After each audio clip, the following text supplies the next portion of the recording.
Você já ouviu falar em som 3D? Talvez em áudio espacial. Se não ouviu, hoje vai saber um pouco mais sobre esse assunto. Oi, meu nome é Pedro, estudante de Engenharia Elétrica na Universidade Estadual de Campinas, e esse é o vídeo de apresentação do meu trabalho de fim de curso, intitulado Experimentação para Gravação e Reprodução de Áudio Imersivo, orientado pelo professor Bruno Mazieiro.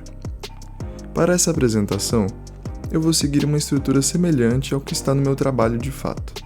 Inclusive, vou deixar o link para o documento aqui na descrição do vídeo, caso queira conferir depois.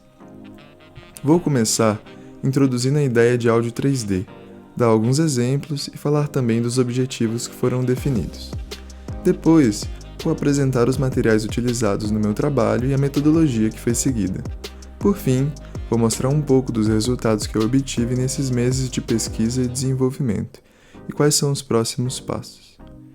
Então, vamos lá. Retomando a pergunta, você já ouviu falar em áudio 3D? Bem, se a gente parar para pensar, na vida real todo som é 3D. Com os nossos ouvidos nós conseguimos, por exemplo, identificar de onde está vindo um som, se ele está longe ou perto, e podemos inclusive nos concentrar em um som específico, como em uma pessoa falando em um ambiente ruidoso. Quando falamos em som 3D, ou áudio espacial, áudio imersivo, podemos entender isso como a reprodução de áudio para um dado ouvinte, de forma a simular essas características de uma experiência real, principalmente no que diz respeito à localização de fontes sonoras. Nós podemos encontrar essa tecnologia em diversas aplicações do nosso dia a dia, seja em músicas, filmes, jogos, e mais recentemente também na área de realidade virtual e realidade aumentada, só para citar alguns exemplos. Mas como nós podemos gravar o som de um ambiente e reproduzir de forma a conservar essas características espaciais? Bem, uma forma de fazer isso é usando uma cabeça artificial como essa, com 2 microfones posicionados um em cada ouvido. Dessa forma, nós queremos capturar o áudio da mesma forma que ele seria escutado por uma pessoa. Depois, essa gravação pode ser reproduzida em fones de ouvido, a fim de gerar no ouvinte uma percepção de espacialidade, como se estivesse no local onde foi feita a gravação. É o chamado áudio binaural, ou áudio biauricular. Uma limitação dessa forma de gravação é que pessoas têm cabeças e orelhas de formatos diferentes, e o resultado vai ser mais satisfatório se as suas dimensões forem próximas do manequim que foi usado para fazer a gravação. Outra questão também é que, independentemente do seu movimento, esse som é estático, ou seja, você não pode se virar e ouvir melhor algo que está atrás de você, por exemplo, como faria em um cenário real. Uma forma de driblar esse problema é fazer uma gravação mais genérica e só depois realizar um pós-processamento específico para o ouvinte. Por exemplo, podemos utilizar um arranjo esférico de microfones como esse, que tem vários microfones apontados para todos os lados. Gravando o som dessa forma, é possível representá-lo a partir de harmônicos esféricos, e assim a informação de espacialidade fica registrada, podendo ser adaptada para os alto-falantes disponíveis para o ouvinte em uma etapa de pós-processamento.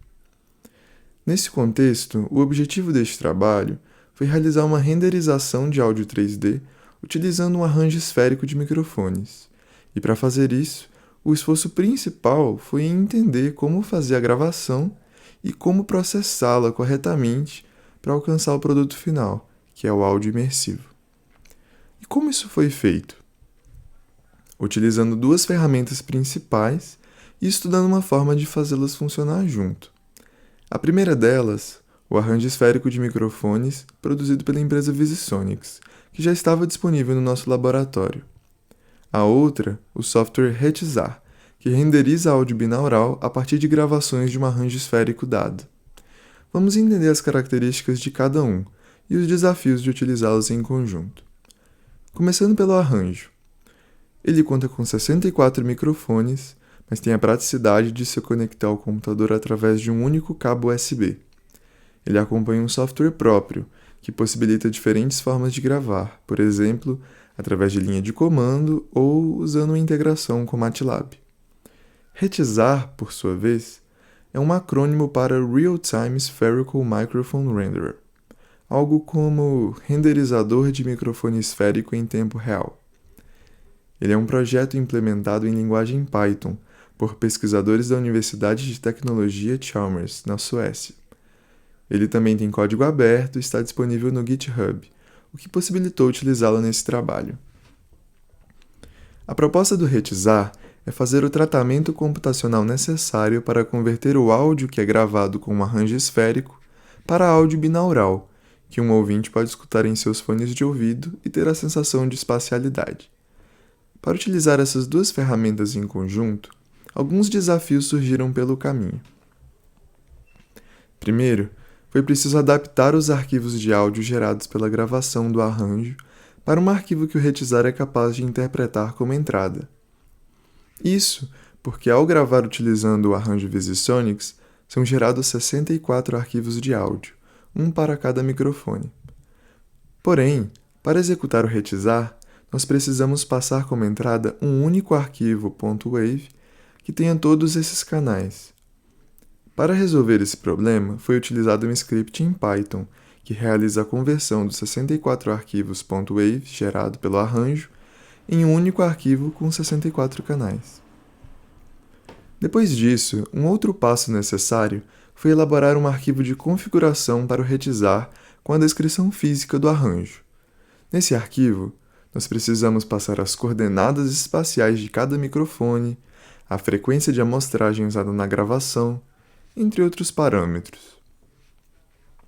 Tendo feito tudo isso, já foi possível executar o Retizar com a nova configuração customizada para o arranjo esférico VisiSonics, alcançando assim o objetivo do trabalho.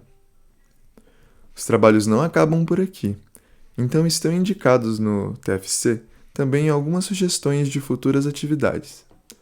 Uma delas é realizar mais testes e calibrações para garantir que a espacialização do som está sendo alcançada. Outra é explorar mais funcionalidades do Retizar, como por exemplo a renderização em tempo real do áudio capturado pelo arranjo. E assim, concluo a apresentação do meu trabalho. Muito obrigado pela atenção e para mais informações vou deixar alguns links na descrição do vídeo. Tchau, tchau!